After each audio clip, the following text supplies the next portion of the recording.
मैं हाँ मैं अनीता गढ़िया। हाँ, अनीता गढ़ियाल। अनीता गढ़ियाल का जो आपको नाम मिला, हाँ। ये तो आपको नामकरण के दिन मिला, लेकिन उससे 11 दिन पहले आप कौन थे? जब आप गर्भ में थे तब आप कौन थे? तब तो आपका कोई नाम था ही नहीं। था ही नहीं। था ही नहीं, तो हाँ। आप आए कहाँ से और अब जाना कहाँ है? हाँ। आपको ये भी नहीं पता। हाँ, हाँ। हम लोग परम धाम के रहने वाले हैं। असल में मूल निवास हमारा परम धाम में, हाँ। क्योंकि हमारे पिता परमात्मा हाँ। का घर ही वही है। तो हम बच्चे भी अपने माँ बाप के साथ रहते हैं, इसीलिए उनको ही तो कहते हैं तुम्हें वो माता पिता तुम ही हो। वो अकेला ही माता भी और पिता भी है। अच्छा। ठीक है ना? तो हम लोग मूल वतन के रहने वाले, इसीलिए पूछते हैं कि आपका मूल। हर किसी को बोलते हैं आपका मूल कहाँ है। हम कोई कहता गढ़वाल है, कोई कहता गढ़वाली, नेपाली, पंजाबी, अलग अलग जात के, लेकिन असल में हम सबका घर एक ही है। एक ही है। हम सब उस पिता की संतान है। हम जब उस परम धाम से इस धरा पर आए तो हमने अलग अलग जगहों में अपने कर्मों आधार पर जन्म लिया। कोई नेपाली बना, कोई गढ़वाली बना, कोई पंजाबी, कोई मद्रासी, अलग अलग कर्मों के आधार पर। और कर्मों के आधार पर ही हम अपना पार्ट बजाते हैं, पार्ट प्ले करते हैं। मतलब इस रंगमंच पर एक बहुत बड़ा मांडवा है। हम यहाँ पर एक रंगमंच में, हम कल्प पहले भी ऐसे ही आमने सामने हुए थे, सो हम आज भी हैं ऐसे ही। मैं एक ब्रह्मा कुमारी, हम आपको एक उस पिता का परिचय दे रही हूँ कि आप कौन। तो आप एक आत्मा है और उस परम पिता की संतान है। अब आप जब इस दुनिया में आए तो आपको शरीर मिला। शरीर को धारण करने में तुम्हें 9 महीने लगे। 9 महीने जब आपका शरीर भरपूर हो गया तब तुम इस सृष्टि के रंगमंच पर आए। फिर तुम एक सबसे पहले क्या बनी? बेटी। बेटी के बाद तुम क्या बनी? बहन। बहन के बाद फिर तुम्हारी शादी होगी, तब तुम एक पत्नी बनी, माँ बनी, नानी बनी, दादी बनी। इसीलिए कहते हैं 9 देवियाँ। ये 9 देवियाँ कोई अलग अलग थोड़ी हैं, एक ही के ये 9 रूप है।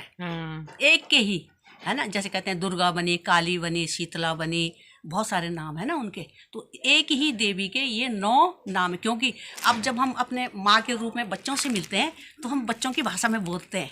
जब हम खुद की अपनी माँ से मिलते हैं कि माँ तुम कैसी हो कैसी हो, तब हम माँ के सामने माँ का बरोबर का हिसाब करते हैं। जब हम अपने किसी फ्रेंड से मिलते हैं, लेके जाते हैं क्या? सत्कर्म, अच्छे कर्म, पुण्य कर्म करके ले जाते हैं। तो हमको सुबह से लेकर शाम तक हमारी जो दिनचर्या होती है ना, ये सुबह 3 बजे से हो जाती है शुरू। 3 से पौने 5 बजे तक।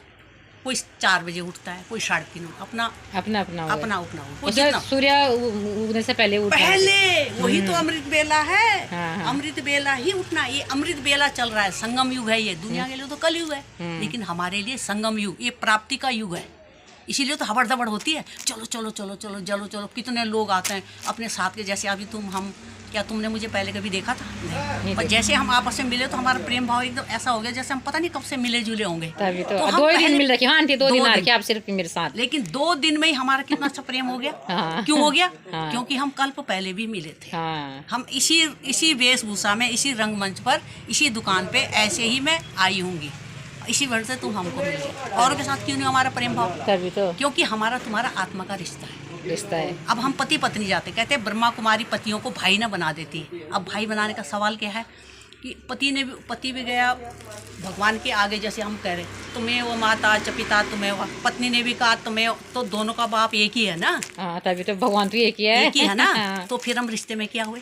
उस पिता के बच्चे, भाई हो गए ना। शरीर पहली शक्ति है सहन शक्ति। उसमें दिखाते हैं, जब हम जाते हैं ना उसमें दिखाते हैं कि एक लड़का आम के पेड़ में पत्थर मारा, लेकिन वो पेड़ देता है, लेकिन उसको कभी ये नहीं कहता कि मैं तेरे को नहीं देता। पहली शक्ति है सहन शक्ति। औरत जाति, कभी तो कहते हैं मर्द में से औरत जाति में सहन शक्ति ज़्यादा होती है, क्योंकि नारी आध्यात्मिक होती है, पुरुष नहीं होता। पुरुष होता है देहाभिमानी, देह का भान होता है उसके अंदर में, लेकिन नारी में आध्यात्मिक शक्ति होती है। इसीलिए भगवान ने नारी को आगे की। वंदे मातरम, भगवान ने कहा वंदे पिताओं नहीं बोला, वंदे पिता नहीं बोला, वंदे मातरम ही बोला। हाँ। तो पहली शक्ति है सहन शक्ति, दूसरी है समाने की शक्ति, तीसरी है परखने की शक्ति, चौथी है निर्णय शक्ति। निर्णय करने का मतलब कि मैं स्वेटर को लूं या ना लूं, कुछ भी करूं, निर्णय फैसला। तब आती है सामना करने की शक्ति। कितनी भी बड़ी मुसीबत आ जाए, इतनी अपने अंदर इतनी शक्ति होती है मैं इसका सामना कर सकूं, है ना। 5 होगी, छठी हो गई, छठी शक्ति आ गई उसकी।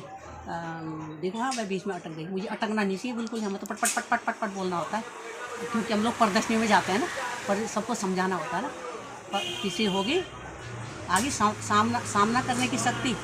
फिर आ गई देखा मैं कितनी अटक गई बीच में, अटकना नहीं चाहिए हमें। कोई नहीं।